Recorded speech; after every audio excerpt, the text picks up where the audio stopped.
Good evening and welcome to those present at this virtual planning committee meeting, which is being held due to the current coronavirus restrictions on public gatherings.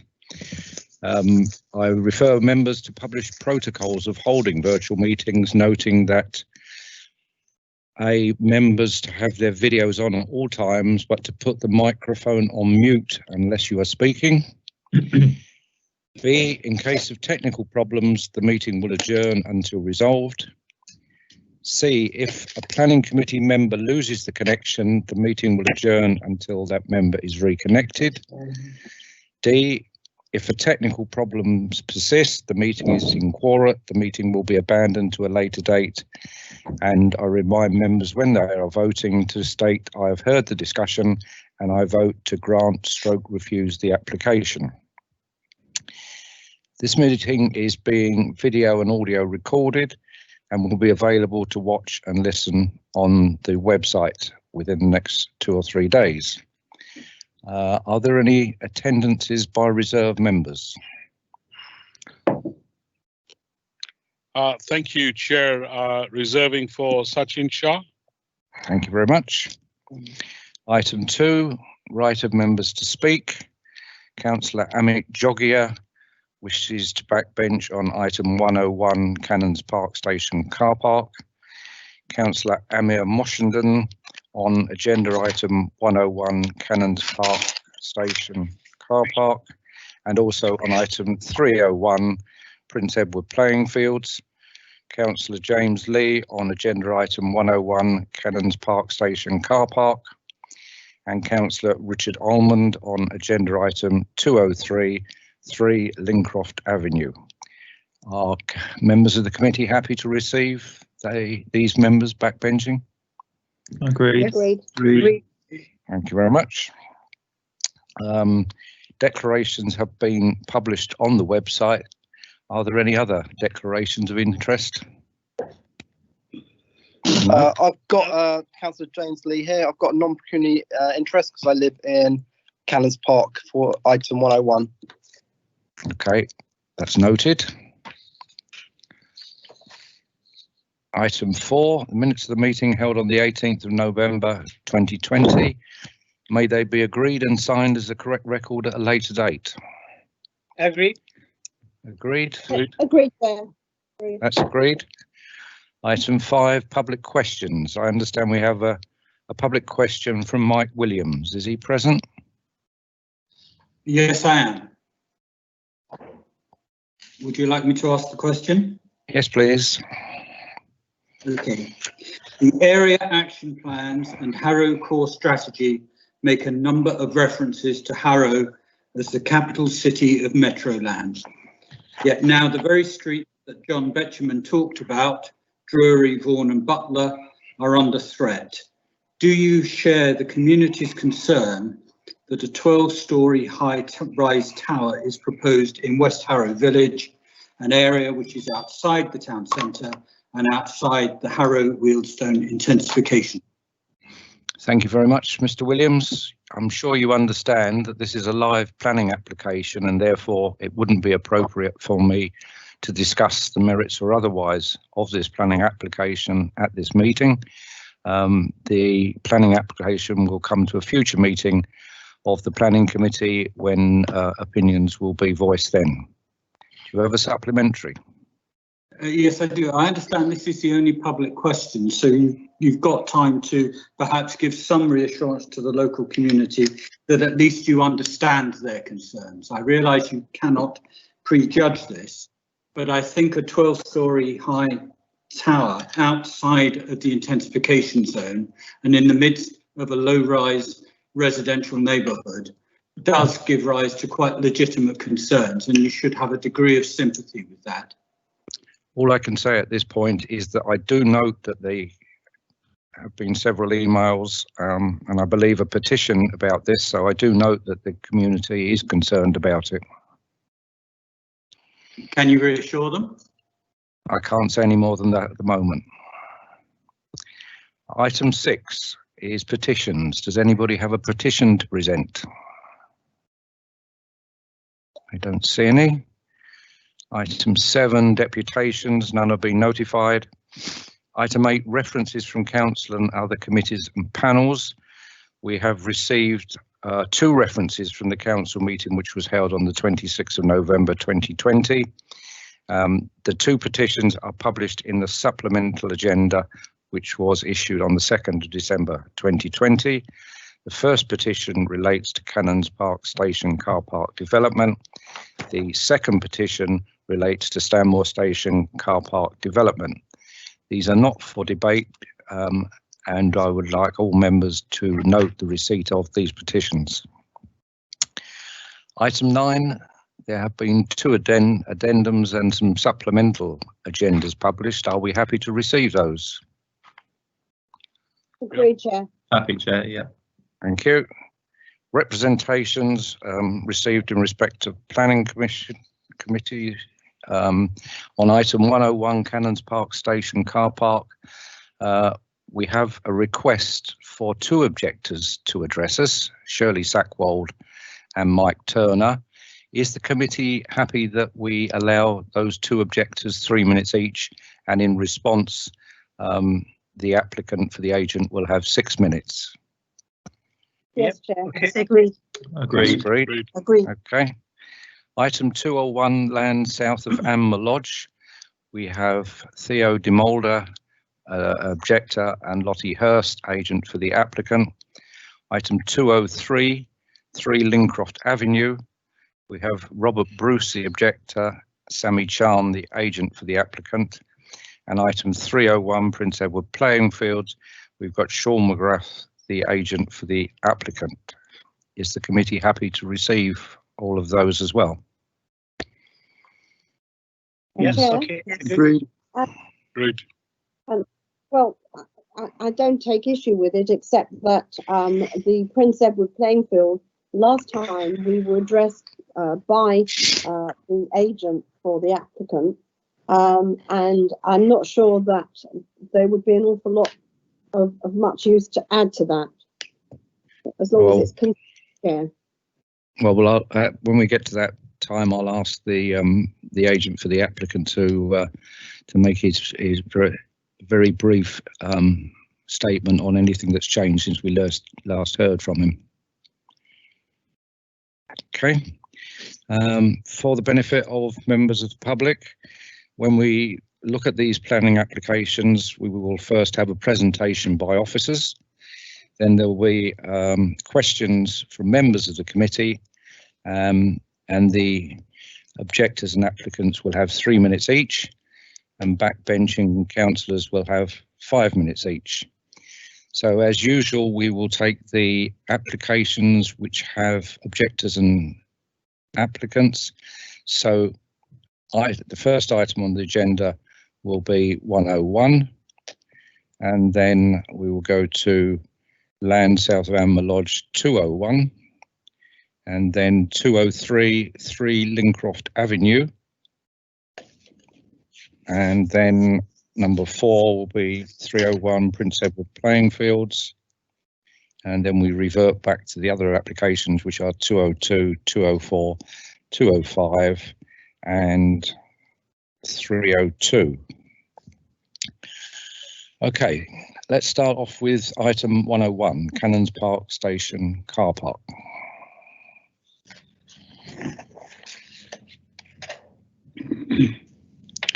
Chairman, if I may just interject here, I think before we waste any time, I'd like to propose that we defer this and do a site visit. The committee hasn't done any site visits since almost certainly February, and I think it's about time we started to do them, and therefore I propose that we defer this until January, and that the committee do a site visit, socially distanced. We'll make our own way there. But I really think it would be useful in this case. There's over 2,500 people have signed a petition against this. Over 600 people have objected in response to the consultation, the statutory consultation. And so therefore it is very contentious. And I think it's the least we can do to have a proper site visit. I note that it bore some fruit and I think was although I wasn't on the committee at the time, when the committee visited John Lyons School. And, you know, I think it's about time that we stepped up here. Yes, we'll have to be careful not to get too near each other, but I think it's important that we take our job seriously enough, given the controversy in this, and have a proper look at it and make sure we know exactly what impact it will have. Thank you, Chair. Thank you, Marilyn. Christopher. Chair, I'd like to second Marilyn's proposal to defer this and have a socially distanced site visit. Thank you. Anjana. Thank you, Chair. I would just want to add that it is important that when there are such a large application or even a small application, we need to do the site visit, because this pandemic is going to carry on. Everybody is carrying on with their work, with their job. What we are doing here is a future of what will happen to Harrow. So for that reason only, it is so important to have a site visit, especially when it is required. So I would actually echo both my colleagues and say we must have a site visit on this application. Thank you. Well, my view is that it's a station car park and there wouldn't be very much to be gained by having a site visit. And I'm sure most people on the committee have visited this car park in the past and are quite aware of the locality. Gasanfa. Thank you, Chair. I just went around yesterday just from my own curiosity, but I was just surprised to see the car park was really not full. I'm sure it's because of this COVID-19, and it's not being used to the full extent. And I'm sure it has been like that for the last 7-8 months. And now the culture is changing. People are going to work from home most of the time in future. So this is my only comments. And Okay. Thank you, Gasanfa. All right, shall we have a vote? All those in favour of a site visit? Chair, if I may, please forgive me. I don't want to interrupt you, and I'm not being disrespectful, I hope. But it isn't just the car park. The reason why we need to visit this is because the eye is a much better camera than any photograph could take. Mm. And I think it's rather important that we take a walk into the Grade 2 listed park and see with our own eyes what this will actually look like from the views. It's not just about the car park. A site visit can also be what impact a certain building or structure may have on its environment. So, you know, obviously, it wouldn't be much point in just rocking up there and having a look at a bit of concrete next to a station. That's not the reason why. I think it's important that we have a look at those views, have a look at the heritage aspect of this, and so that we fully understand it. And you know, I mean, as it so happens, I'm very familiar with that area, but not everybody is. And I think it's important that we also demonstrate to the people out there that we take our jobs seriously enough to spend the time on this. Thank you. Okay, well, we'll have a vote. Everybody will say whether they're for a site visit or against a site visit. So I'll start off by saying I'm against a site visit. Gasanfa. Thank you, Chair. I just would like to comment again, because I went around there, but I've got a lot of questions in my mind, because those questions only can be answered when you're there on the site visit. And we got a lot of residents opposing it. I prefer that. I think Marilyn has suggested, I think we should have a site visit. Thank you. I'm in favor of site visit. Thank you. Okay, Simon. Thank you, Chair. Yes, I'm also in favour of a site visit. Thank you. AJ. Thank you, Chair. I think, you know, with the number of objections we have to hand and listening to residents, I think it's just best to iron out a few concerns. So I think a site visit would be appropriate, Chair. Okay, Marilyn. I'm for a site visit, Chair. Christopher. Thank you, Chair. Yeah, I think site visits need to become a tool that the planning committee uses again, so I'm in favour of a site visit. And Jana. Yes, Chair, we have to bring this site visit back, and we should be given that right to go and see it. So I'm for the site visit. Okay, so by majority, the planning committee have voted to defer item 101, Cannon Park Station Car Park, for a site visit, and that application will come back at a future meeting of the planning committee. Okay, so if we can move on to item 201, land south of Ayman Lodge. Who is presenting that? Good evening, Chair. That's me, Nabil Qasmani. Can all members hear me and see the presentation? Great. So yes. Good evening, members. Good evening, Chair. Although the presentation is fairly small.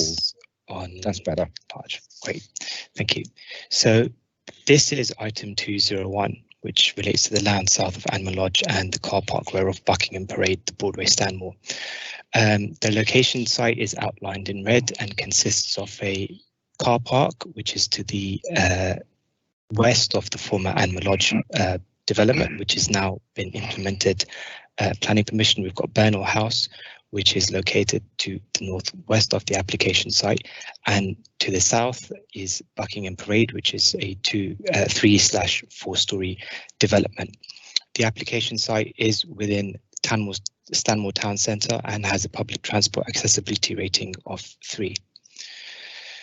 So the application proposes a 6-storey building, and owing to the site levels, parking would be provided within the lower ground and upper ground levels, and the first floor would have an office use, and the residential units would be provided above that. The plan here shows the broad layout of the development. To the right of the screen, we've got the approved layout of the Ayman Lodge development, and within the context of that, the application site sits comfortably to the west of Block A. The proposed development would provide 15 car parking spaces, which relate to the existing leases and commercial uses within Buckingham Parade, 11 parking bays related to the residential units within Buckingham House, and also would we provide the cycle storage and refuse storage for the approved prior approval applications, which did re-provide cycle storage and refuse storage within the car park as approved. Members will be aware from the report that this is actually a resubmission of a previous application which was refused earlier in the year. There were 2 reasons for refusal on the application. The first one related to the access to the proposed site. So in the original application, which is shown in the left here, the access was provided solely through the passageway, pedestrian pathway between Burnell House and Buckingham Parade. Officers reviewed that in detail with consultation with Metropolitan Secure by Design officers, landscape officers and urban design officers, and it was concluded that the primary pedestrian route into the residential development was not satisfactory, and that warranted a reason for refusal. The second reason for refusal related to the housing mix, given its town centre location. There was a predominantly 2-bed 4-person and 3-bed 6-person unit provision of residential units, which officers felt one was not the target mix which was required for a town centre, and the subject proposal has sought to remedy both of those. So we can see on the right hand side we've got a new access which is provided by using the existing service road, and the applicant has thoroughly detailed in the design and access statement the measures that would be put forward to make this a shared surface in order to encourage use by pedestrians in the part adjacent to the service road. A new residential entrance core is provided to the southeast of the site, and officers consider that this has satisfactorily addressed the previous reason for refusal in terms of access to the site. The second reason for refusal, members will note from the report that the proposal now provides smaller housing mix, although the floor area would be largely the same, but there is a greater quantity of smaller units, and members would be reminded that these are minimum space standards. So even though you're having a smaller residential unit, which is slightly above the residential space standards, that still meets the relevant policies. members can see here the CGIs of what the development would look like, in particular with the context of the implemented Ayman Lodge scheme, although it's not developed much more than resurfacing of the car park, but nonetheless that they have implemented permission, and if they wanted to build the development out tomorrow, they would be entirely within their right to do so. So the development has taken from that context and provides a building which is similar in height.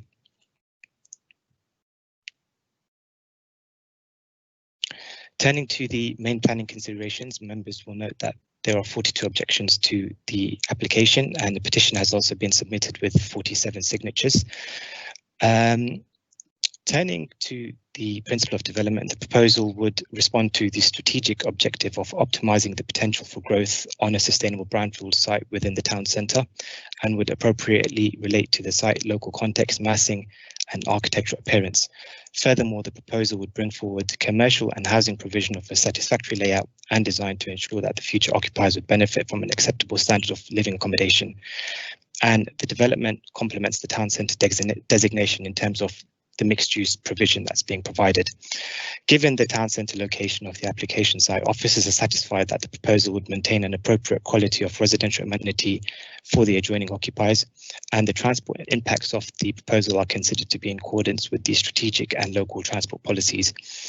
Accordingly, weighing up the development plan policies and proposals and other material considerations, officers conclude that the proposal is worthy of support. The planning committee is therefore requested to grant planning permission subject to conditions detailed in the appendix. Thank you.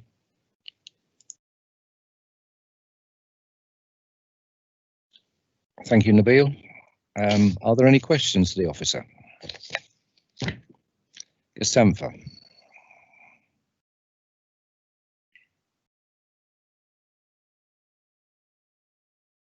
You're still muted. Thank you, Chair. Thank you, Chair. Just Nabil, just a couple of questions. Going back to Access Road, is it wide enough for emergency vehicles and not creating any safety issues for the pedestrians? And the second is, I mean, I would like to see the communal area, the flats. Thank you.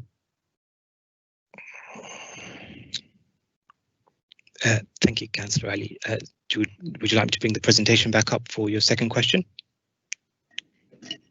Please. Okay. Thank you.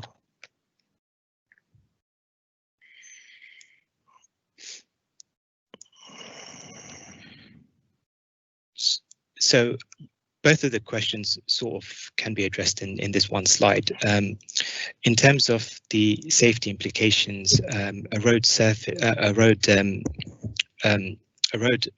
audit was undertaken, and that's detailed in the report, which assesses the safety of the proposed development in relation to pedestrians, and certain recommendations were made, which the applicant has sought to fulfill in a revised layout. We can see from the previous scheme that a large percentage of the communal garden has been removed so that vehicles have sufficient space, and that's, you know, all vehicles have, you know, particularly the large emergency vehicles and lorries that might be servicing the site, have the ability to maneuver appropriately within the site without having a harmful impact in terms of conflict with pedestrians and safety in that regard. So this plan actually shows, whilst the element of communal space, which was to be provided in the form of a pocket garden, has been removed, nonetheless, the development would satisfy road safety concerns, and it's gone through the audit process. I would also like to add that a lot of the flats are generously apportioned in terms of their private amenity space. There are a lot of terraces proposed, which are much larger than the conventional 5 square meters or so you'd get from a balcony, which would be the minimum requirement in this respect for residential units.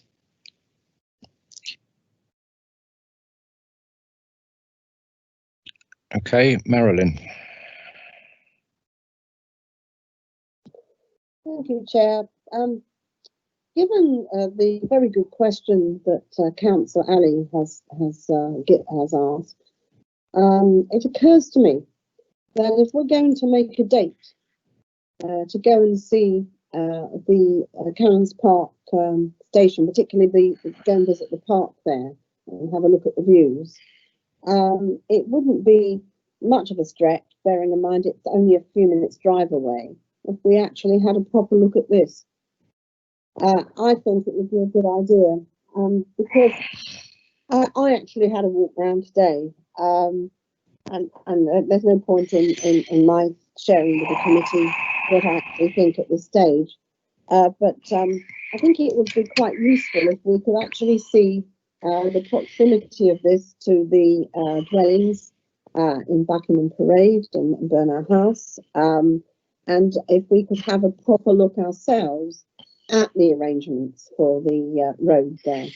I think under these circumstances, I don't think I would propose to do a site visit in of itself, but bearing in mind we're going to do one anyway, and we're going to be out and about between now and the next meeting, I think it might be an idea to have a look at this as well and do our homework properly.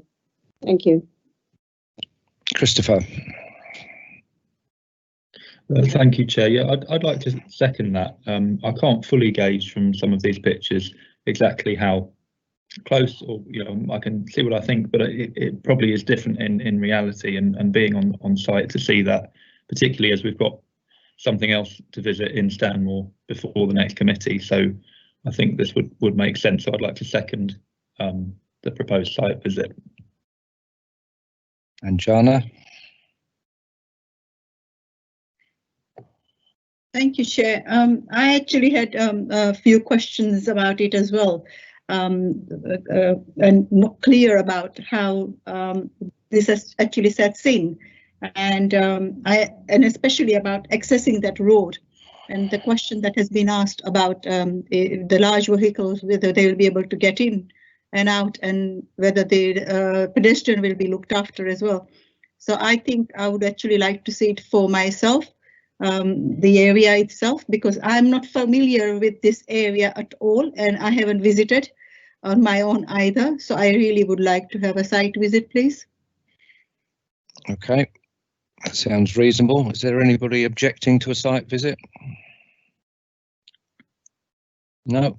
Okay, so item 201, the land south of Ayman Lodge, is also deferred for a site visit. And the next application is item 203, 3 Lincroft Avenue. Good evening. I'll be presenting that. Are you able to see my screen? Yes. Yes. Okay, so this application at 3 Lincroft Avenue is for change of use to an 8-person. I can't see the screen, I'm afraid. Oh. I can. I've got a black space there. Can.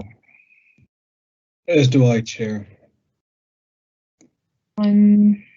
If some people are seeing it and some people are not, I'm not actually sure how to fix that. Do we have some? I can't see it.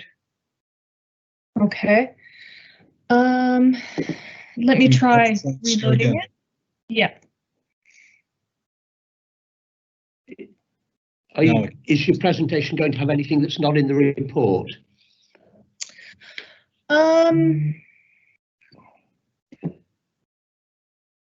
There are a couple of images that might be useful, but no. There's nothing that's not in the report. Is that working this time? I've just tried reloading it. No, it's not, sorry. It's working now. It is working for me. It is now, yeah. Thanks, yeah. Oh, excellent. Okay, everyone's able to see this now? Yeah. Yes, thank you. Great. All right, so this is for 3 Lincroft Avenue. It's a change of use to an 8-person HMO. There are no external alterations proposed other than the landscaping. There is an important point I do need to bring to your attention that I'm afraid we didn't discuss in the members briefing. That is, this application has had an appeal lodged against it for non-determination. So this evening, I'll be asking the committee to agree what the decision would have been had the application been brought forward in the normal way. Okay. So this is the proposed site plan. It does show the reduction in car space here and the proposed defensive landscaping here and here. I note that we were discussing, oh, apologies. That better? This is the site plan for the previous scheme from earlier this year that was refused and then appealed. You do have a copy of that appeal decision. Two of the reasons for refusal have been addressed. That was the over provision of parking and the inadequate flood risk assessment. So the remaining issues are on the intensity of use and the quality of accommodation for the residents. These are the photos of the property, which is not changing from the outside. I also noted, oh, sorry, I'll go back to that. So with regard to the quality of the accommodation with the defensive planting that's been included and the alterations to the internal layout, which are here, we do consider that that issue has been addressed. With the reduction in numbers from 10 down to 8, we believe the intensity has been reduced to a level that can be acceptable given the number of bedrooms and the maximum occupancy of the building as a single-family dwelling house. Because there was a question I noted raised with regard to the character and appearance of the cycle storage and the defensive plantings, I thought it would be useful to include for members here some images of what's being approved for those details, and there's a condition for those to be approved in accordance with those details. I believe those are all of the main issues that have been covered. If you have any questions, I'd be happy to answer them. Thank you, Kimry.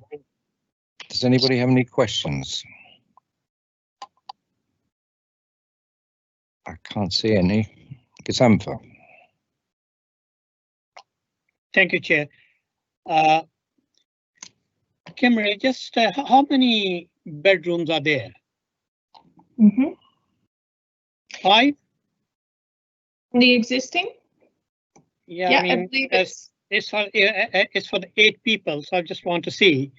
I mean, whether it's 1 bedroom for each person, or for a couple, or a couple with a child can stay in a room, and all the facilities are, I mean, available to each room, like in-suite baths and like kitchen.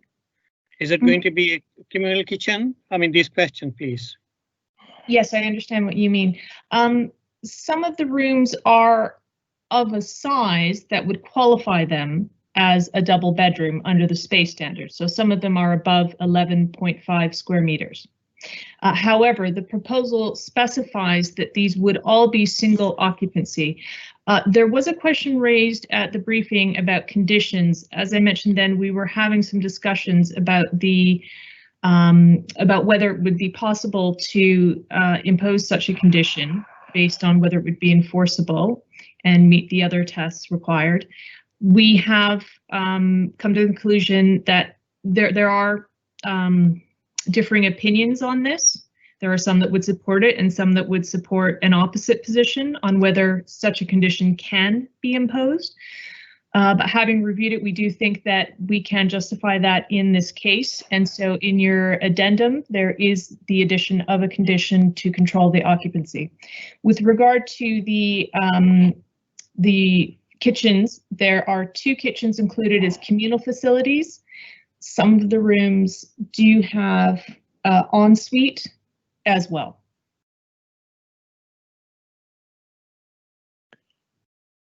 Are there any other questions?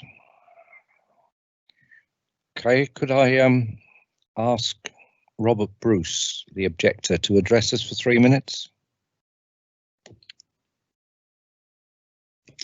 Thank you, Chair. I'm just getting my timer going. Right. Okay. Good evening.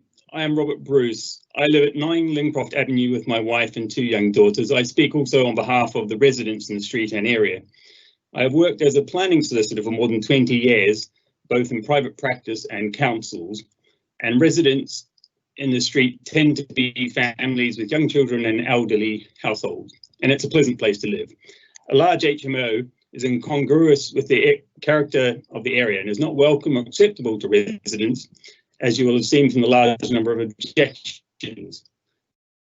A similar proposal was refused by a planning inspector. 10% HMO land. The proposal would as a result of increased intensity in use and associated activity, the use of the garden, communal spaces, and increased comings and goings cause harm to the living conditions of neighbouring occupiers. Second, the ground floor bedrooms would not provide acceptable living conditions for future occupiers, having regard to the quality of the internal space and privacy in particular. The inspector's reasons for refusal had not been overcome. The reduction of 2 people from a 10-person HMO to an 8-person HMO would result in little difference in unacceptable noise and disturbance to neighbours.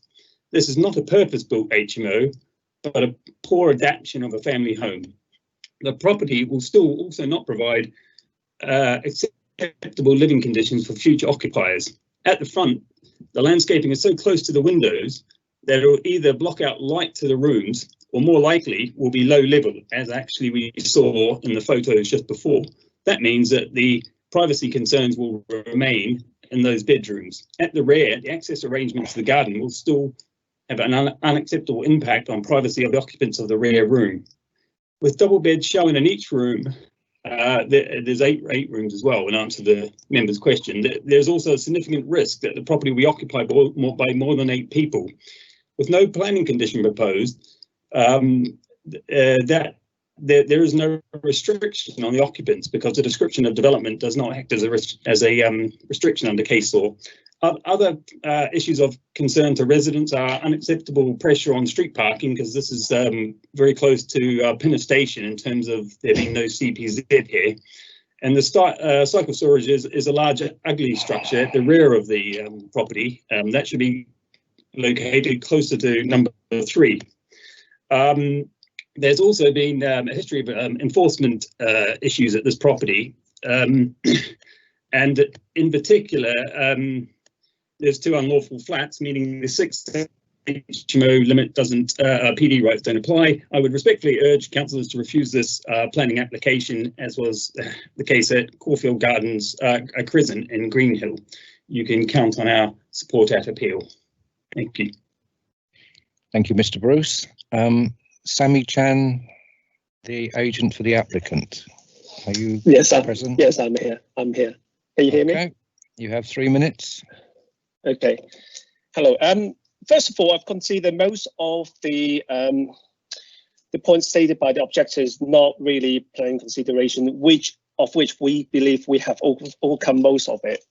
Landscaping, we have done similar to another approval in Harrow, and also with the street parking, which has already been agreed by the highway team. So we don't consider that is a problem. And the cycle storage, and we believe that is also approved by a similar officers in Harrow for 127 Byron Road. The same design was accepted by the council. So, I mean, for the intensification and other noise nuisance, I would say under the current planning practice guidance, which says the planning application can only be determined on the material plan consideration, the council cannot preempt the future occupiers or what may or may not happen following the development. So therefore, the noise intensification relating to noise nuisance and disturbance caused by the proposal must be demonstrated by the council or the objector with valid evidence. But currently, no evidence has been submitted to the committee for considerations. And on the other side, the revised proposal, we believe, has demonstrated full compliance in relation to flood risk, highway safety, living conditions, and residential amenities. And we understand all these have been supported and assessed by the case officer. And we have similar appeals in Hillingdon and also in Harrow, where the inspector said the increase from 6 people as a C4 HMOs under the PD to 8 people will not have greater impact than the previous use as a 6 people HMO. So from that, we believe all the revision we put in and all the features we put in for privacy, for cycle storage and everything, we believe that will meet all the requirements by the council. So in view of that, we kindly ask the committee to support and approve the application. That's all my presentation for today. Thank you. Thank you, Mr. Chan. Richard, you've got 5 minutes. Thank you. My sound reception has been very poor on this meeting, so I hope you can hear me better than I've been able to hear some of what's been said already. 3 things I'd like to concentrate. First of all, is the point made in a number of places about adding to the variety of housing stock. In Pinner, contrary to the views that some people who don't live here may think, we don't live all in huge dwellings, and the overwhelming majority of developments for many years in Pinner have flats and predominantly small flats. So far as the equivalents of HMOs, we've got flat accommodation overlaps in Marsh Road, for example, device. So we're not short of small accommodation in the area, and so my view is that that's a general point included in the conclusion that it's without merit. The second point is on residential amenity, and paragraph 6.4.3 in particular, its logic argues against itself. It says, first of all, that the reduction from 10 under the original proposed scheme, which was turned down, of course, on appeal, to 8, is considered a material difference from the original scheme. In the same paragraph, it says that an increase from 6 to 8, which is the same size increase, but in fact a proportionately much greater difference of a third, is a significantly, it says it's not considered a larger development. Have it both ways. If reduction from 10 is significant, so is an increase from 6, which would of course be an HMO allowed under permitted development. That must also be considered significant. So again, the report makes, in my view, a poor point. Finally, on parking, and this is something I noted with interest, the vote earlier on to go back to having site visits. It would have benefited the committee to see Lincroft Avenue and the surrounding area to see what the parking position's like, because the report claims that in the surrounding area there's increased capacity for parking. We've got to assume 8 independent living adults in one property is going to generate probably the best part of 8 extra vehicles. I go along Lincroft Avenue regularly, went along it tonight. That road up to number 29 in the road, they're all houses with shared drives, so there's very little off-street parking available. That stretch of the road nearest to Eastcote Road is always parked fully up overnight, and it was by 5:30 tonight. Eastcote Road element is double yellow lines, it's in the CPZ element closer around the back of it, which you see on your plan. The residents want to go into the CPZ because they're so overpopulated. Petitioned the panel in the council in the last 2 years to that effect. So parking will be significantly exacerbated on the roads, and people living in this house, if the application's granted, would have to go some considerable distance from that property to find parking. So on those 3 areas which I'm concentrating on in my representations, the virtue of the application is not made out. In fact, it falls. I adopt all the other objections put, including those by Mr. Bruce and those by the Pinner Association in support of my argument, my opposition to this proposal. And I would ask the committee to take the view that at the appeal, which of course we know is already lodged, the council should oppose the appeal. I reach to the committee tonight. Thank you very much. Thank you very much, Richard. Are there any comments from members of the committee?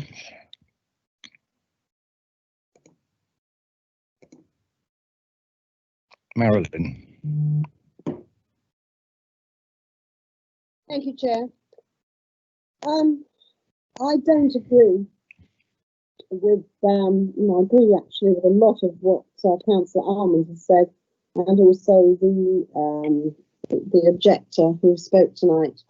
I don't agree with the conclusion that this should be granted. I think that 10 is obviously more than 8, clearly, but 8 is still too much, and it will cause a lot of problems in this area.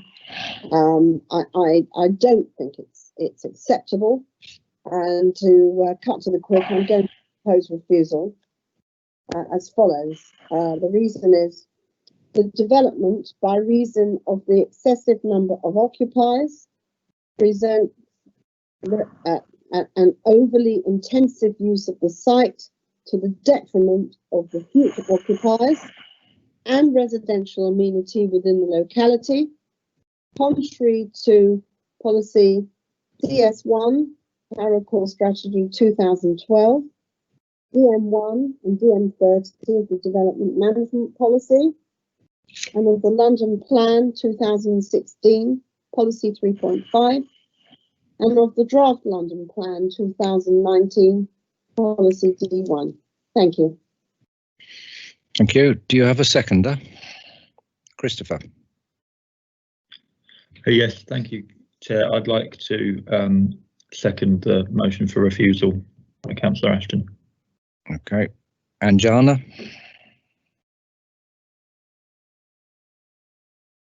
You're still muted, Anjana. I'm so sorry. I just wanted to add a couple of things. I know that they have reduced from 10 to 8, but as we have already been told that there are some rooms which are double rooms, and we already know how the enforcement department work. I know you have said there's a redundant, but I personally feel that nobody is going to police it in such a way that we can actually keep an eye on it and say that there won't be any more than 8 people.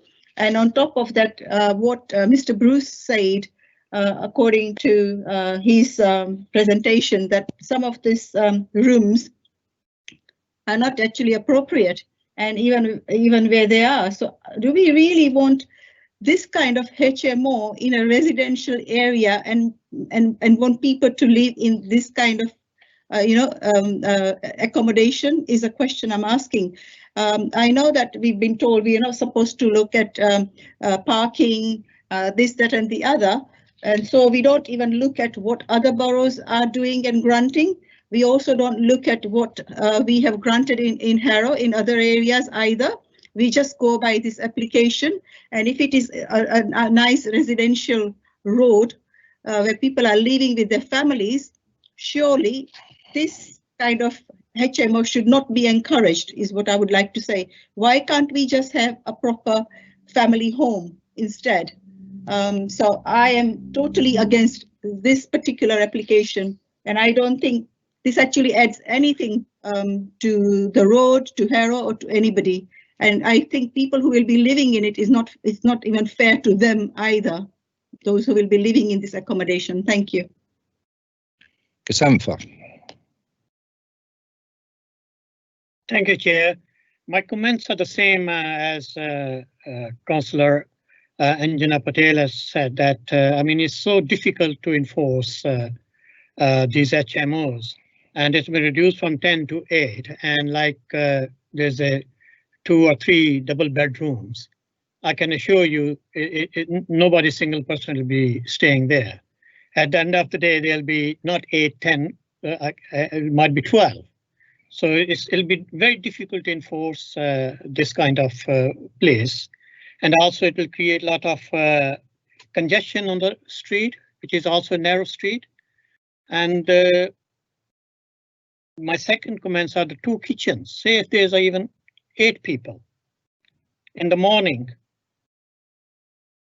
8 people using the same kitchen, 2 kitchens, rush. And I don't know, I mean, how large these kitchens are and how many facilities they are. So this kind of HMOs in preferably in family house cannot be really approved. My really feelings and I'm going to go against that. Thank you. Thank you. Is there any other comments? AJ. Thank you, Chair. Just through you, I just wanted to ask the Officer Kimmery for what's been said by fellow colleague councillors here and what's been said by Mr. Bruce and Mr. Chen. What is your sort of opinion on this, just in a summary point of view? Just would like to know what's your opinion on this, please. Thank you. Is there a specific aspect you'd like me to comment on, or? Just overall, what's been said in terms of the number of occupants, as well as in the sort of restricting, and just a few key points that have been highlighted. I would just want to know what your views and thoughts are, please. Okay. Well, I think in terms of the number of occupants,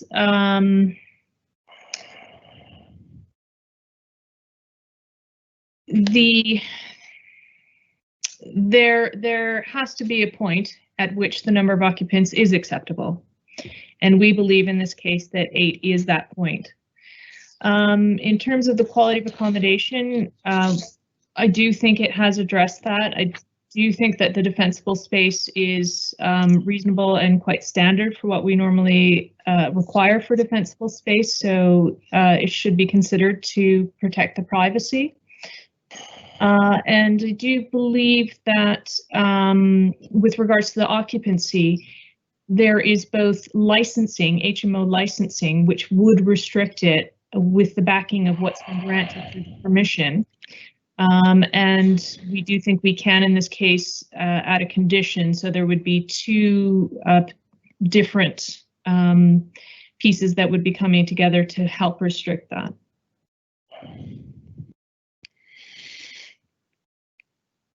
Okay. All right. We have a motion for refusal then. I'll go first. I've heard all of the discussion and I vote to refuse the application. Samantha. Thank you, Chair. I heard all the discussion and I vote to refuse the application. Thank you. Simon. I've heard all the discussion on this matter and I vote to refuse the application. AJ. Thank you, Chair. I have heard all the discussions and I vote to go against the refuse the application. Sorry. Marilyn. Thank you, Chair. I've heard all the discussion. I vote to refuse the application, and I think we were asked to add something about that we would have done this before because they've gone for non-determination. I think that's just a legal issue, but I think I can speak on behalf of all of us in that respect to just cover it because it's been they've gone for non-determination, Chairman. Christopher. Thank you, Chairman. I vote to refuse this application. And Jana. I heard all the discussion and I vote to refuse the application. Thank you, Chair. Thank you. So that application is refused and it's unanimous. Can we move on to 301? Thank you. Thank you. Good evening, members. I'll be presenting this item. Okay, Nicola, we've had this at a previous meeting and we've had a full briefing on Monday. So if you just highlight the main points, perhaps. Yeah, okay.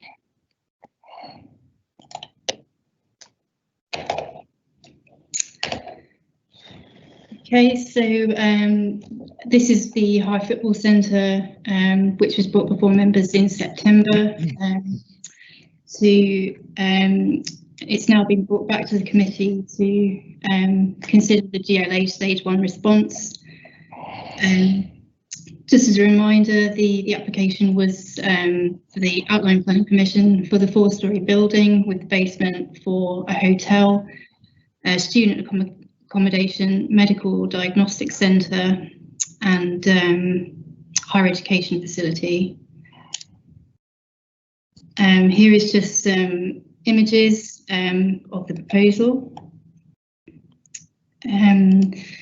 Since the application was previously reported to committee, council officers have met with the applicant to discuss the previous reasons for refusal. The applicant has submitted several reports in response relating to the technical matters. The applicant was also advised to consider a more comprehensive sequential assessment to look at sites more sequentially preferable within town centres, edge of town centre sites. However, that hasn't been provided. The applicant outlines the hotel has specific locational requirements. Officers do not consider that to be the case. We don't consider that the facilities proposed would generate the sustained occupancy and viability. The proposed uses were also considered to be in direct conflict with the site allocation for community outdoor sport. Although the site allocation plan was adopted in 2013, it would still hold substantial weight in the decision-making process. In terms of the Hive site allocation, there's been no change in policy direction, which would mean the site allocation is no longer relevant or out of date. For example, in terms of the open space, there was an open space deficiency when the local plan was adopted in 2013, and that still remains to be the case. Just to briefly outline the GLA response, there were several strategic issues raised in terms of the principle of the development, in terms of highways impacts and affordable accommodation. In general, the GLA considered the proposed uses to be inappropriate for an outer centre location, and there was a presumption against the hotel and student components. It should also be noted that the applicant was presented with the GLA response, which was published towards the end of September, but hasn't provided a response. Just briefly, in terms of other updates, the transport assessment has been referred to the Council's Highways Authority. They are maintaining an objection to the proposal. The data is considered to be unreliable. There hasn't been any study of the cumulative impacts of all the proposals, and as such, we can't determine adequate mitigation. There has also been no travel plan provided with the application. The ecological assessment is not considered to be acceptable.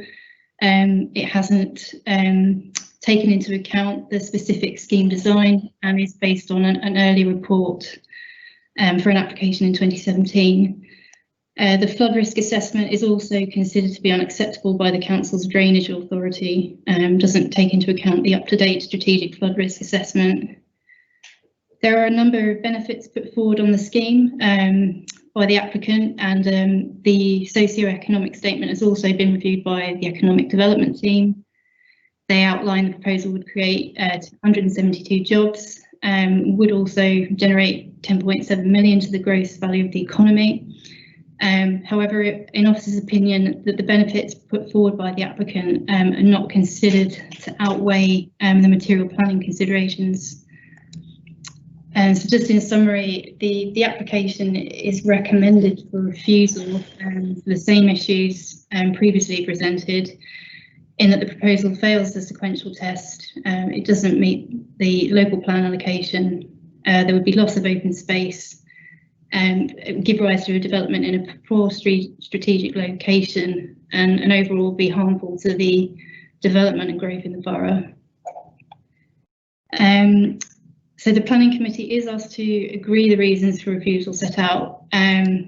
However, if members are still minded to approve the application, it is recommended that any approval be subject to a Section 106 agreement and planning conditions, and it is requested that the final wording and any minor variations to this to be delegated to the Chief Planning Officer in consultation with the GLA as well.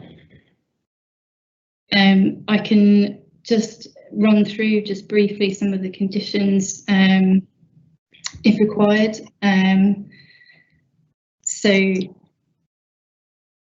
these would relate to matters of timing, dealing with the reserve matters, highways matters, ecological and air quality matters, drainage, contamination, secure by design,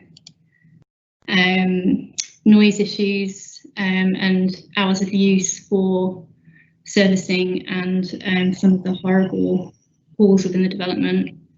And in terms of the heads of terms, this would relate to affordable accommodation, walking and cycling infrastructure, public art, travel plan, employment and training, as well as other energy contributions to carbon offsetting.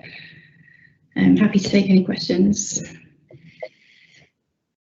Thank you, Nicola. Are there any questions? Kasampha. Thank you, Chair. Nicola, because we just mainly we're talking about the open space of the community. Could you just show me, going back on onto the plan, that I mean, what kind of space will be left after this whole development? Will there be open space available? So I'll just quickly bring this up.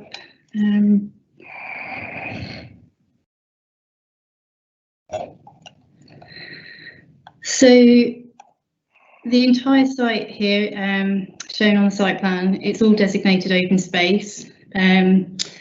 So the area of development shown here in the pink would be the loss of open space. So we do acknowledge that kind of open space has a fairly limited value. Nonetheless, it's still open space, and there is an identified deficiency. And the key issue in this case is that the proposed uses are not ancillary to the open space. So that's in direct conflict with the local plan policy.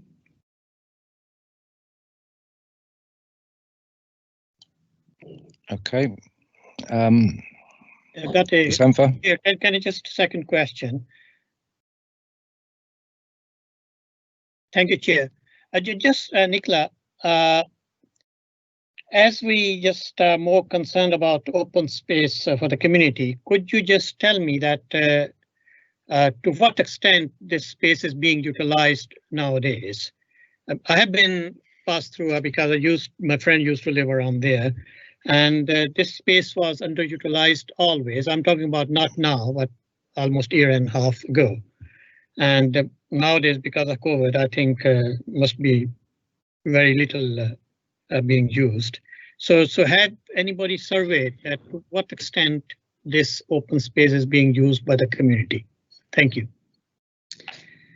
There is an existing community use agreement on the site, but we don't have details that have been provided with this application to say to what extent that is currently being used. The applicant has suggested that the open space could be enhanced through a further community use agreement under this proposal, but they haven't really set out in terms of what that community use agreement would entail or who it would benefit or whether it would meet an identified need for the community. But yeah, in terms of the actual numbers of people who are using it currently, we don't have that information with the application. Christopher.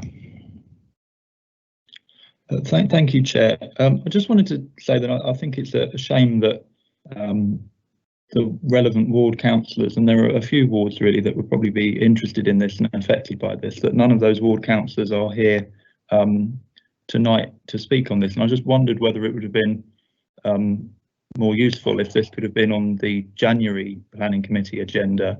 And also, given the issues sort of alluded to at previous meetings regarding the hive, I wondered whether the incoming chairman of planning could have presided over this item instead. Just out of interest, Councillor Mutchinson is here. But, that was fortuitous that he had the time. Well, in answer to that, it's come back to us from the September meeting.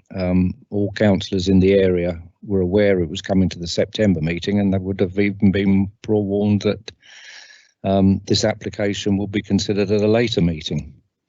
I don't see those comments are valid. Kasampha. What? Sorry. Sorry.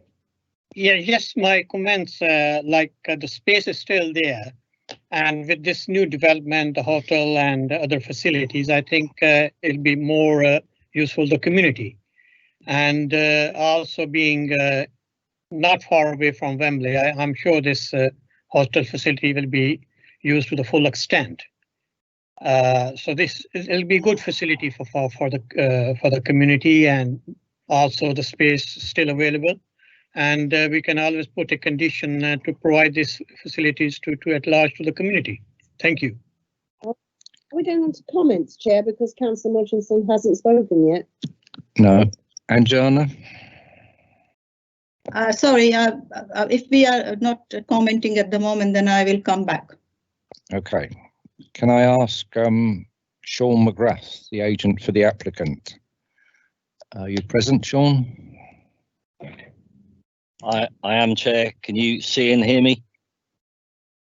We can see and hear you, and we've been asked if you could limit your comments to anything that has happened since we saw you in September. I will do that, Chair.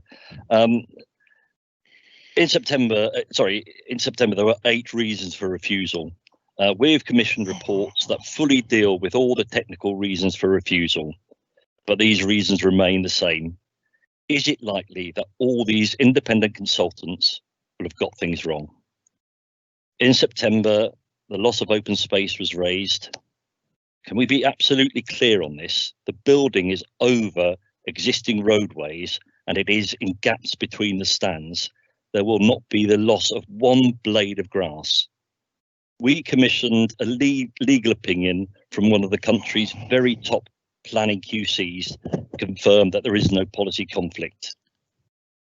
Is it likely that a top planning barrister will have been wrong on this point?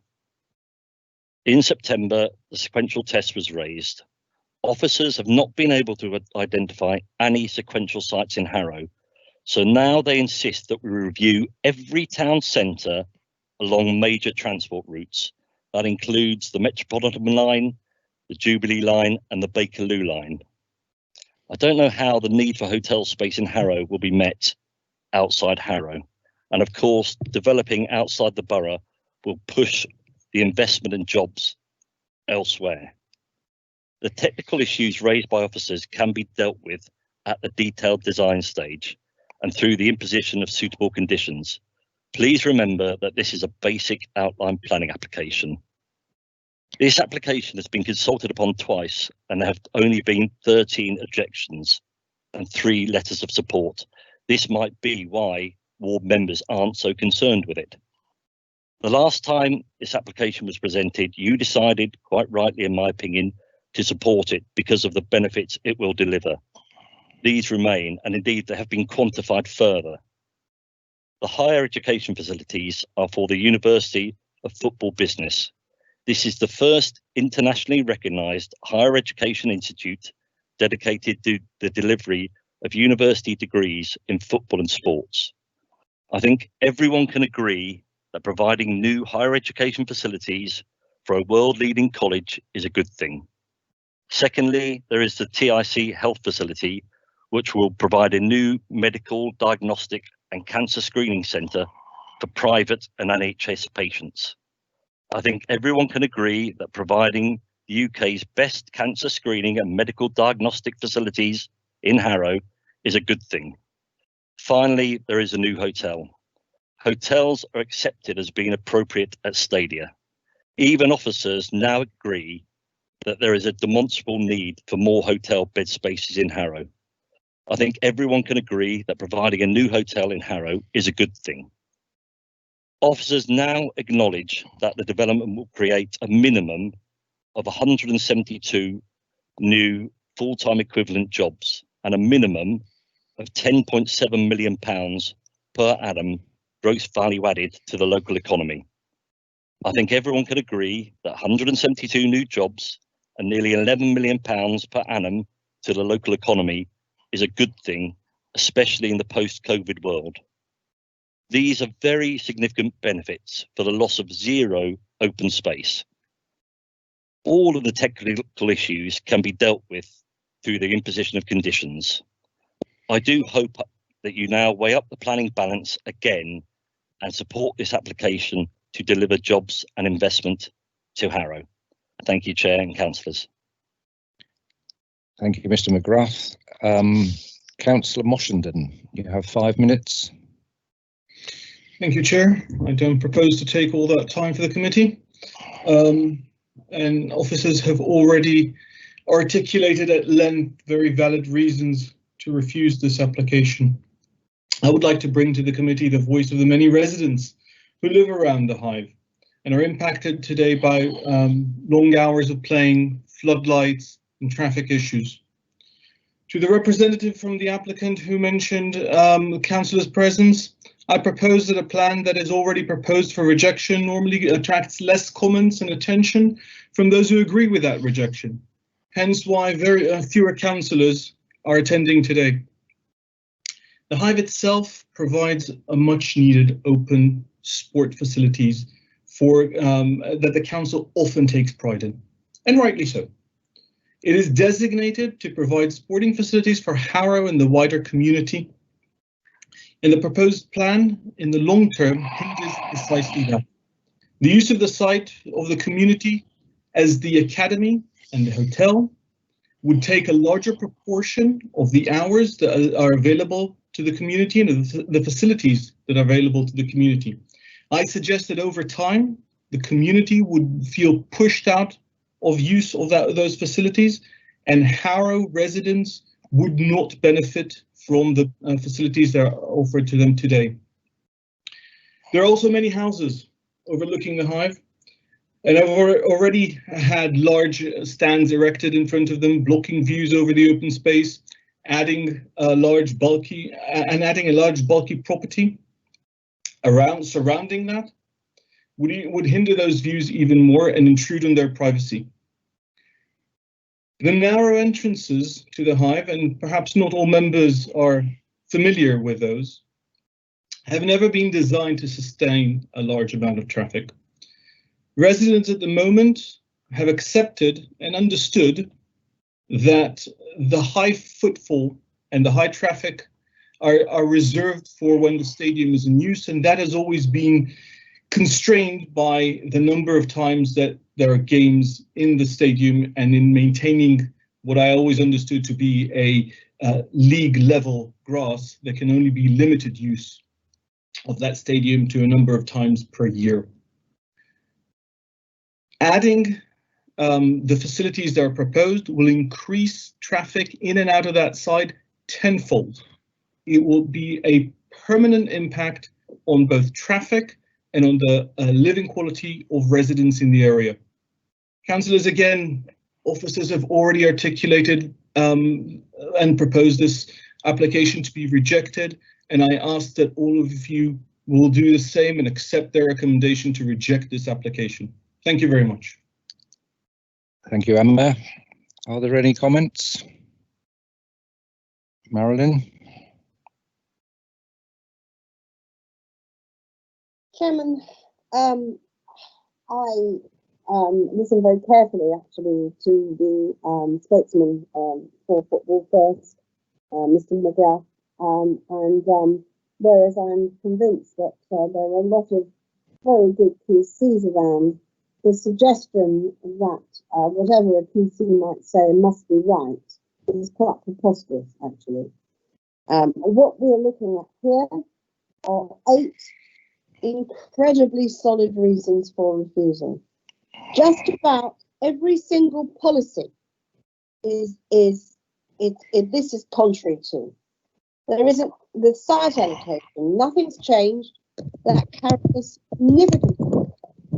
It's contrary to that. This is a site which is designated for open air sports facilities. It is not designated for a hotel, a diagnostic centre, and if I may say, and please forgive me, I don't want to be accused, as I have been, of being against the chairman of Football First or Barnet FC, because I'm not against anybody. There's nothing personal about this. But if I may suggest, the only person or entity that will end up benefiting from this is exactly that. This organisation will not share or benefit anything with Harrow.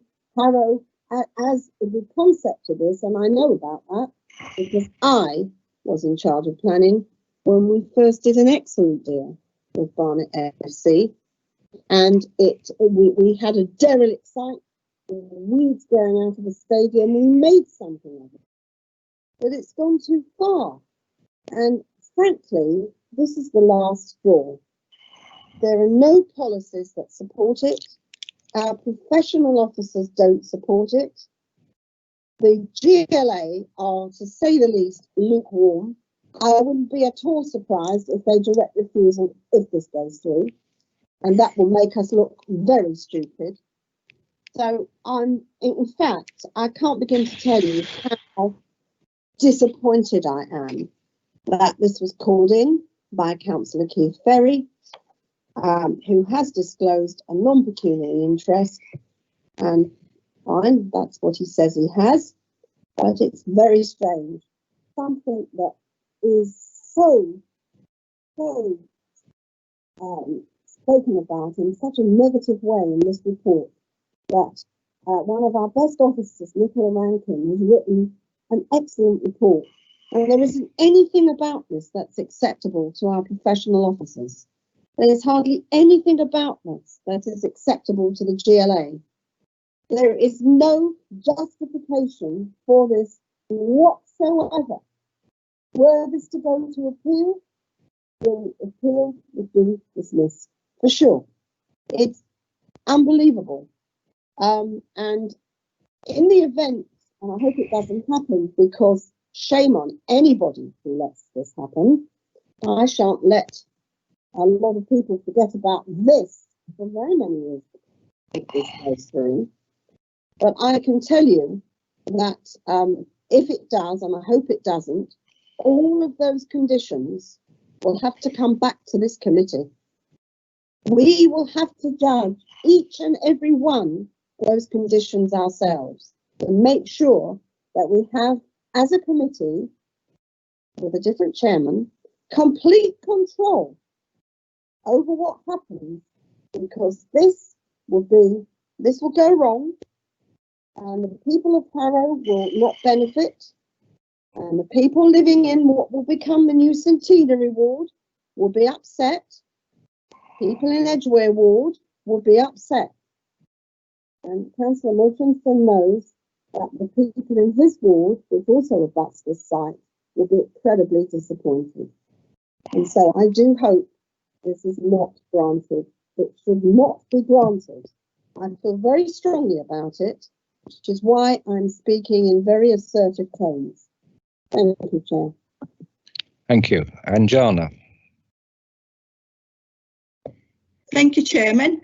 I was just going to say, what a coincidence, Chairman, that you called this application in just before you're leaving. Obviously, we know that you're very fixated about this hive, and I know that you like it so much, and you go and watch football, unlike me. But I personally feel that this is, I would use the word outrageous, Chair, looking at all the conditions that officers have actually put down, the objection that have actually put down, and that we are actually going against all of them. The second thing I would like to say is this is definitely not going to benefit Harrow. Harrow doesn't have so many open spaces like that. And this was actually asked to develop in a certain way. I remember what Councillor Ashton said because I was there at that meeting, why we actually asked this particular organization to develop it.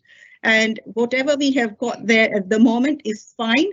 It is already causing some nuisance to the residents. I don't think we should be adding more. And again, I would like to say that it is definitely going to cause nuisance to the residents.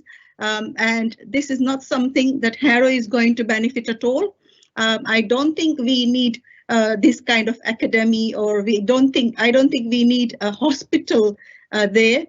We have got a first-class facilities very near in Brent, Wembley Stadium, and all the facilities that we need, it is there for us to go and enjoy. It's not very far.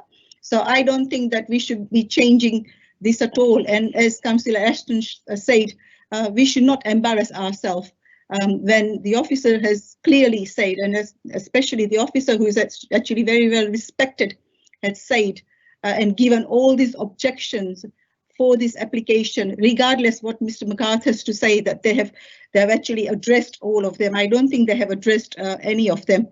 So I personally feel that I even urge that we should be actually not granting this application. And I don't think this application should be coming back again and again either. Thank you.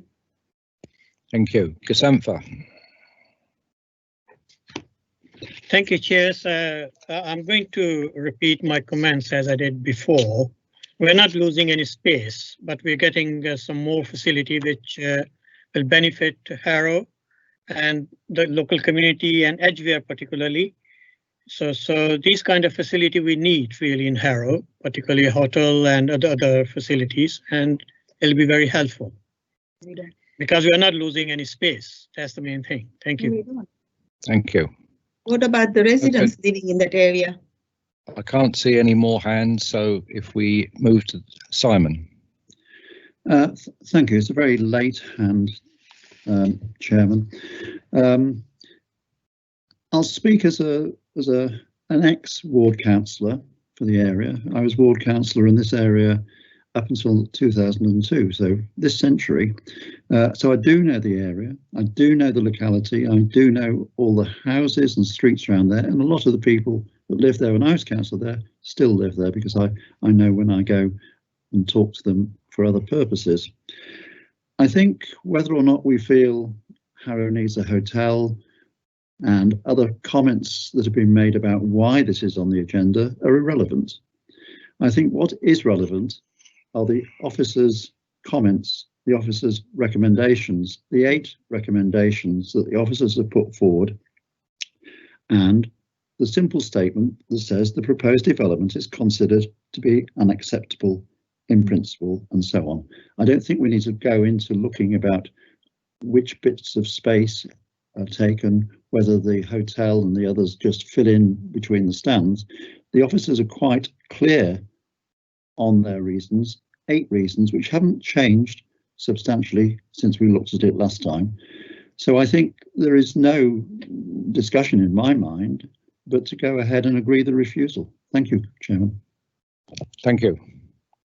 Okay, we have, if we can move to the vote now. I've heard all of the discussions and I vote to grant the application. Kasampha. Thank you, Chair. I've heard all the discussion and I vote to grant the application. Thank you. AJ?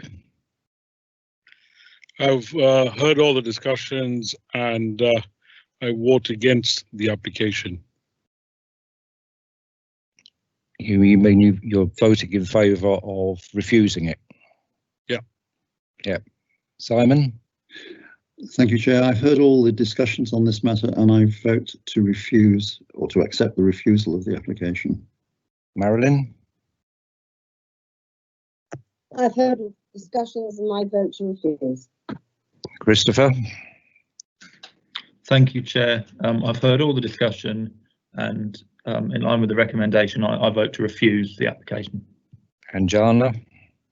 I've heard all the discussion and I vote to refuse the application as suggested by the officers. Thank you, Chairman. Okay, so that application is refused by a majority of 5 to 2. Since we have now finished all of the applications that members of the public are involved in and it's nearly 8 o'clock, I propose that we take a 5 or 10 minute break.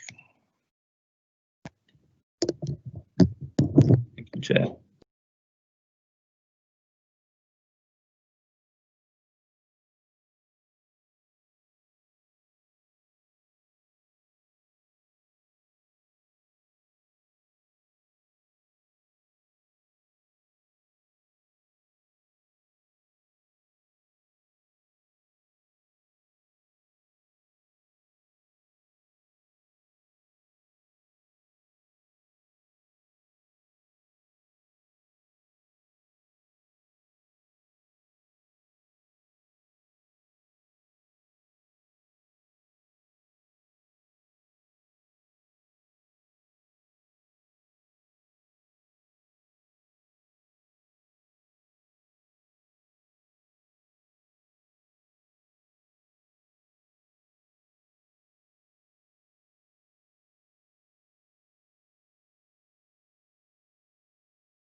5 Wellington Avenue. Thank you. Yes, I'll be presenting that one as well. Just give me a moment to get the presentation up for you.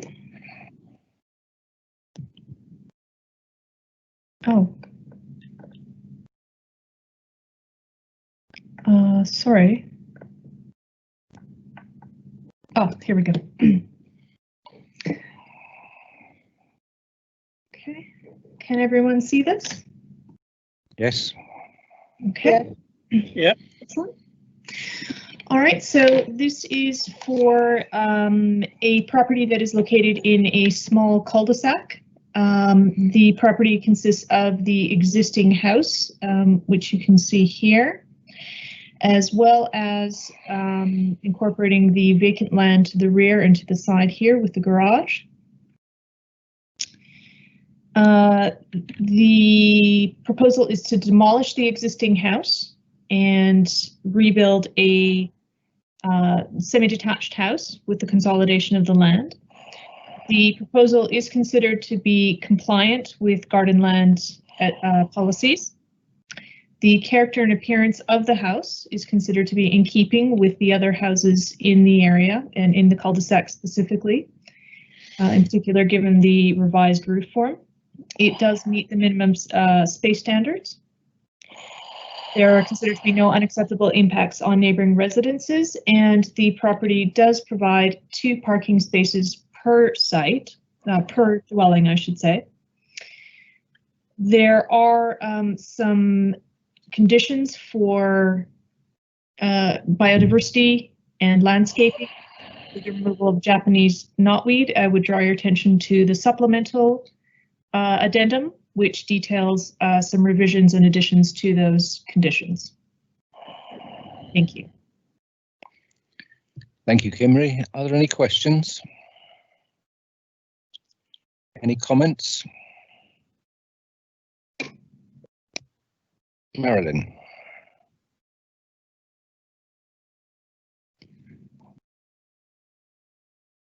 Marilyn, you're still on mute. Of course I am. I took a little bit of a drive. It was nice to get out and have a look round. And I, drove up and down and had a look at this road. And I think doing that brought it to life. And quite frankly, this is garden grabbing. How anyone can say it isn't, it beggars belief, actually. I'm no disrespect, but I just do not think this is acceptable, this development. We're going to propose refusal to save a bit of time. The development would be detrimental to the character of the area by reason of its siting, scale, contrary to CS1 Harrow Core Strategy, 7.4 of the London Plan 2016, DM1 the Harrow Management Policy, D1 of the Draft London Plan 2019, and to the Harrow's Residential Design Guide, SPD, in relation to Garden Development 2013. Thank you. Thank you. And Jana.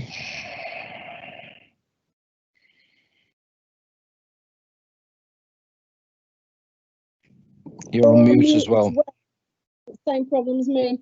I'm so sorry. Thank you, Chair. I also am not going to waste time and agree to all the objection that Councillor Eston has suggested, and I second the refusal. Again, I can't understand how this can be even suggested by the officers to do this. Is something beyond my understanding. Thank you. Thank you. Are there any other comments? Therefore, we have a motion for refusal. I'll go first. I've heard all of the comments and I vote against the motion for refusal. Kasampha. I've heard all the discussion and I vote against the refusal. Simon. I've heard all the discussion and I vote against the motion to refuse. AJ. I've heard all the discussions and I vote against the refusal. Marilyn. I've heard all the discussions and I vote to refuse. Anjana? I've heard all the discussion and I vote to refuse the application. Christopher? Thank you, Chair. I've heard all the discussion and I vote to refuse. Okay, so that motion for refusal is defeated by a majority of 4 to 3. So if we move on to the proposal, I've heard all of the discussions and I vote to approve this application. Kasemfa? I've heard all the discussion and I vote to grant the application. Simon? I've heard all the discussion. I vote to approve the application. AJ? I have heard all the discussions and I vote to approve the application. Thank you. Marilyn? I've heard all the discussion and I vote to refuse the application. Anjana? I've heard all the discussion and I vote to refuse this application. Christopher? Thank you, Chair. I've heard all the discussion and I vote to refuse.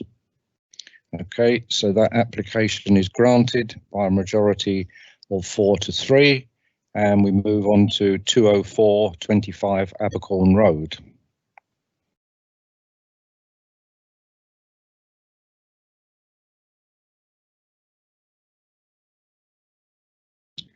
Hi, this is my application. I'm just going to share my screen now with the presentation.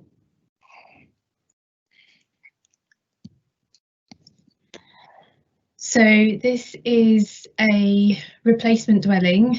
It's number 25 Abercorn Road in Stanmore. This is the existing site plan here, and this is a block plan showing the existing footprint of the existing dwelling house and the proposed footprint of the proposed dwelling house. These are photos taken from the front and rear of the existing property. These are the existing elevations, and this is the proposal.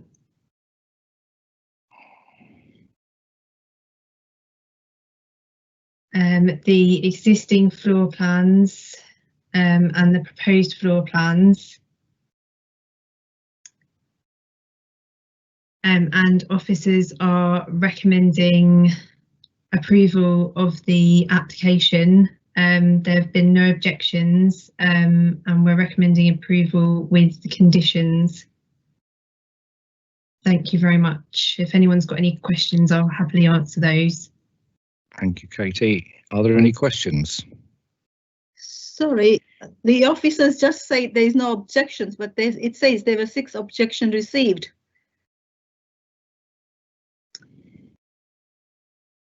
Yes, so I'm just saying, you said no objection, but there are 6 objections. It actually says there where you were showing us that slide. Sorry. Yes, apologies. So we've had neighbour objections, but we've had no objections from consultees. Are there any comments?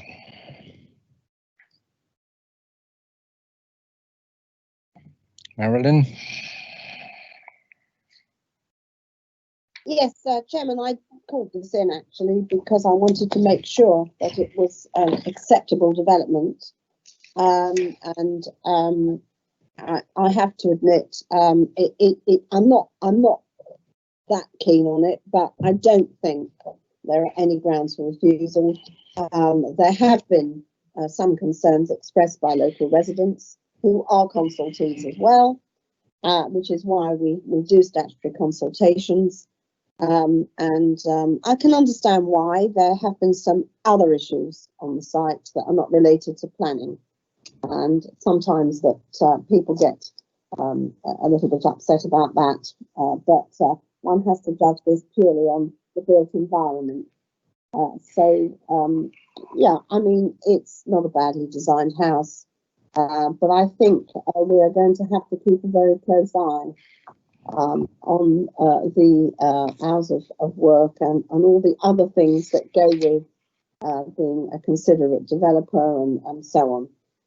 I think we're going to have to safeguard the amenity during this transient period when the house is eventually demolished and the new house is built. I think it's very important that we safeguard the amenity of the immediate neighbours, make sure they're not, as much as possible, too badly disturbed by this. Thank you. And Jana? Chair, I just wanted to ask, I'm a Belmont councillor, so I don't have, I mean, do I have to declare an interest? I'm a Belmont councillor. That's it. No. Thank you. That's all. Thank you, Chairman. That's a matter of public record. Thank you. Okay, if we can move to the vote then. I've heard all of the discussions and I vote to grant this application. Kasantha? I've heard all the discussion and vote to approve the application. Thank you. Simon? I've heard all the discussions and I vote to grant. AJ? I've heard all the discussions and I vote to grant. Thank you. Marilyn? I've heard of the discussion and I abstain. And Jana? I've heard all the discussion and I abstain. Christopher? Thank you, Chair. I've heard all the discussion and I vote to abstain. Okay, so that item is granted with 4 votes for and 3 abstentions. And we can move on to 205-15 Elms Road. Okay, that's mine. I'll just share my screen. Okay.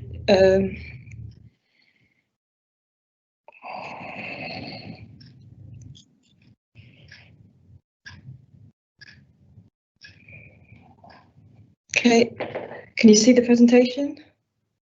Yes. Okay.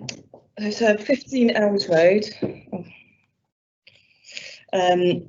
It's a 2-storey detached dwelling house on Elms Road, and it's proposed to extend the dwelling house and convert it to 4 flats. It's 1 1-bed, 2 2-bed, and 1 3-bed flats. There's been some previous refusals on the site for both 5 and 6 flats. The reasons for refusal were related to the fact that there was too many flats on the site and this led to overdevelopment. So the current extensions comprise of single-storey front, side and rear, and a first floor, rear and dormer plus roof extensions. The front elevation appears largely unchanged, and the rear extensions appear proportionate in character.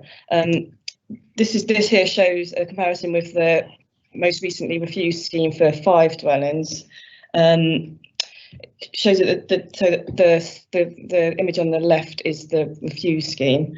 So the depth of the rear extensions, they remain the same as in the previous scheme, but the form has been altered to one that better reflects the character of the building and it has a better relationship with the dormer window on the proposal.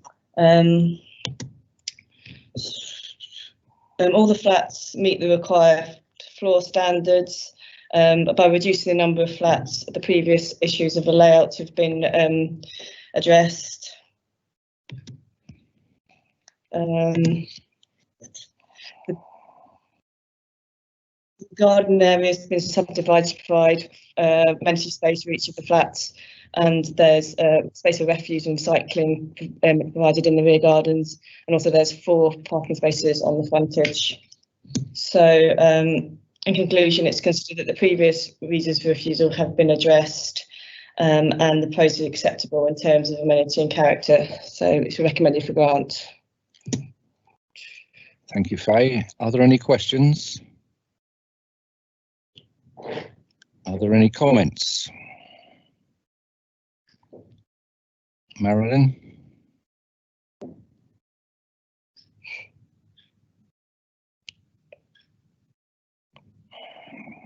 You're still muted.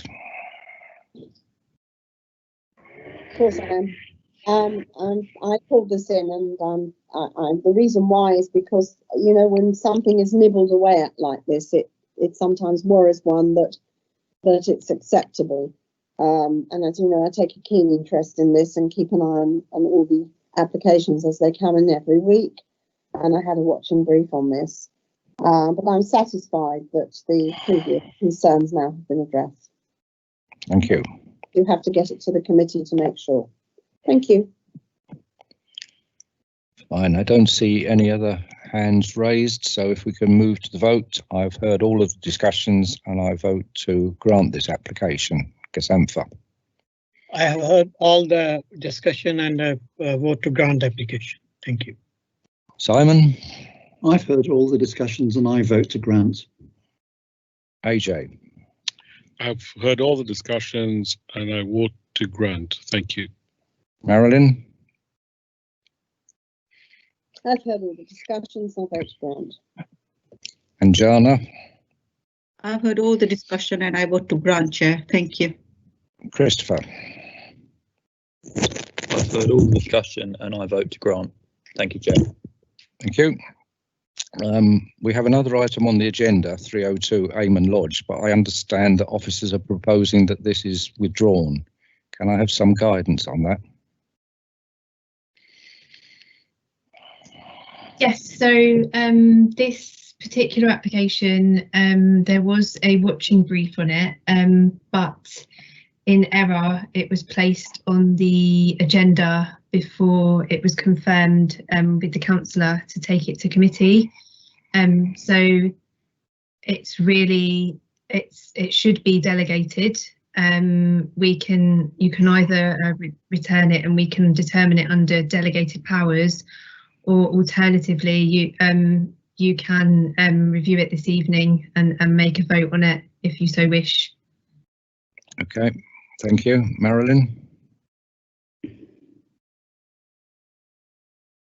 I think in the interest of getting this right and being thorough, and I don't see what harm it can do, I think we should determine it. It's on the agenda. It's not as if it's going to make any difference now. It's been published. I think we should determine it and move on. Thank you. I propose that we do. Okay. Katie, do you wish to give us a brief introduction? Sure, no problem. I'll just share my screen.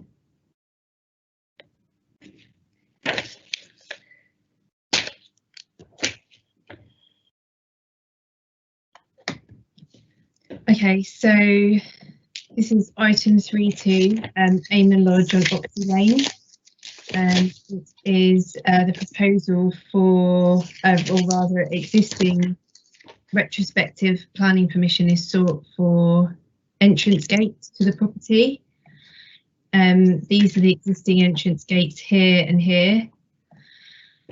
This is the existing elevational plan, and officers are recommending refusal because firstly the existing gates are unacceptable in principle as they are inappropriate development within the green belt. And secondly, their form, height and sighting are considered to represent an unsympathetic and incongruous form of development which is harmful to the open and rural character of the area and the openness and visual amenities of the green belt. So officers are minded to refuse. I'm happy to answer any questions. Are there any questions? Are there any comments? No, so if we could move to the vote then, the motion. Yeah, I've got a comment to make, Chairman. I totally agree with the officer's recommendation, by the way. I do. I can see what's wrong with these gates because you can't see through. They are a barrier to seeing into the driveway, and they're out of character. Where I think that the planning department has got this completely wrong, and I've done quite a lot of research on this for personal reasons, which if anyone wants to ask me what they are, I can tell them. I'll take it offline. I actually don't think that you can say that you can never put gates up in the green belt. What matters, because everybody has them, and there are so many of them that I don't know how you would ever go around and get everybody to take them down. Most people don't even know they need permission for them. So what I think is that we have to be a bit careful that we don't get bogged down with one specific appeal decision in a conservation area that's entirely different from most of the houses in certain parts, and that we don't have a blanket ban on something which in this day and age, for the people that are living in these more rural areas, is a very important element to their security. As I say, I don't disagree with this recommendation, because I think that we must judge planning always, each on its own merit. But I think that the council are getting something very wrong, and they're making people, particularly those people that do live in the green belt or in conservation areas even, they're making people very miserable and anxious and upset. And it's as if they're targeting them in some respects. You saw what happened with Mallory, poor bloke. I mean, he didn't even need planning permission. And if I hadn't have called it in, he would have ended up having to spend months trying to fight it out at appeal, and he would have won because he didn't need planning permission in the first place. This is the problem. We've got to get over ourselves a little bit on this. Double standards. If you try and change your windows in Harrow on the Hill, you might have a problem. But it's all right to put a whacking great big block right in the middle of an open area, right bang smack in the middle of a conservation area. You know, this is not right. So I didn't put this on the agenda, and I wasn't planning on saying all this, but I'm happy to say it publicly. I think that the council needs to stop picking out soft targets like this. Not this one, because these dates are unacceptable, and I agree with that. But I do think that we've got to be a bit careful. I guess a lot of people that are living in slightly more rural areas or in conservation areas coming to me. I mean, Stanmore Hall was a classic example. All they wanted to do, put up a couple of railings at the side on their steps to stop people braining themselves in the winter. And anyone would think they've gone out and robbed a bank. You know, I mean, the problems they had trying to get permission for a thing like that were, I mean, it was ridiculous. I had to intervene, and eventually it all went through. This has to stop, and I feel very strongly about it. Thank you. Thank you. Okay, if we can move to the vote then. I've heard all of the discussions and I vote to refuse the application. Cassandra. I heard all the discussion and I vote to refuse the application. Simon. I've heard all the discussions and I vote to refuse. HJ. Discussions and I vote to refuse the application. Thank you. Marilyn. Heard all the discussions and I vote to refuse. And Jana.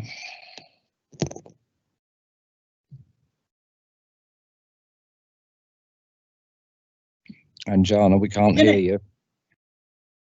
I've heard all the discussion and I vote to refuse the application, Chair. But I also like to add, I wish this we would have this kind of a scrutiny with the big boys. I mean, the big applications that we receive, you know, and I echo everything what Councillor Ashton said. I feel the same. Thank you. Thank you. Christopher. I've heard all the discussion, Chair, and I vote to refuse. Thank you. Okay, so that item 302 is refused and that's unanimous. We don't have any other items of any other business, so I'm Cassandra. Thank you, Chair. I just under any other business, I would like, with your permission, to say a few words of thanks as you are leaving us as a chair, if you allow me. Yes, carry on.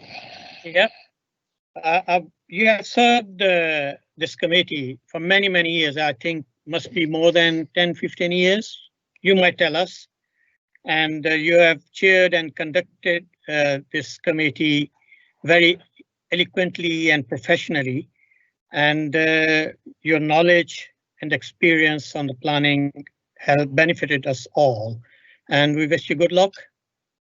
And hopefully you'll be under rotation. I'm not sure whether you'll be on the planning committee in future coming around it. as a member. So I wish you good luck. And thank you very much for helping us all.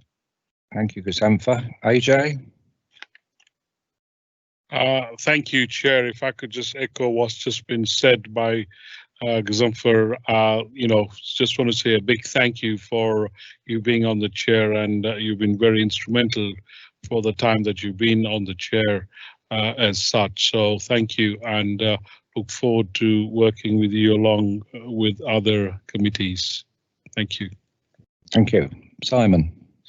Yes, I'd also like to echo what my two colleagues have said, and thank you for guiding us through the labyrinth of planning over all these years. I do understand that you're standing down, you thought because Barnet were changing their evening games to a Wednesday night, but I understand that's not true. They're going to stick with Tuesdays. And also it's not true that you going on to the new BBC reality show, Strictly Allotments. I thought that was going to happen, but apparently you're not doing that. So thank you so much. The only criticism I would have of you is that you're far too nice.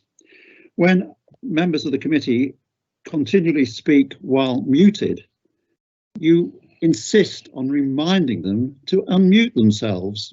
I'm not sure that's the right decision. Good luck in the future. Thank you. Thank you, Simon. Beverly? I'd just like to speak on behalf of my officers and those that have had the pleasure to work with you over the last 10 years that you've been chair of the planning committee. I wish you all the best in your new role with the HSDP. I'm sure we'll be talking more in future on that, but it has been a pleasure to work with you. And to be honest, it'd be a hard act to follow, but someone will pick it up. But thank you on behalf of my officers. Thank you, Beverly. So that's it. There's no any other business, and the meeting's closed at 8:30. Thank you very much. I wish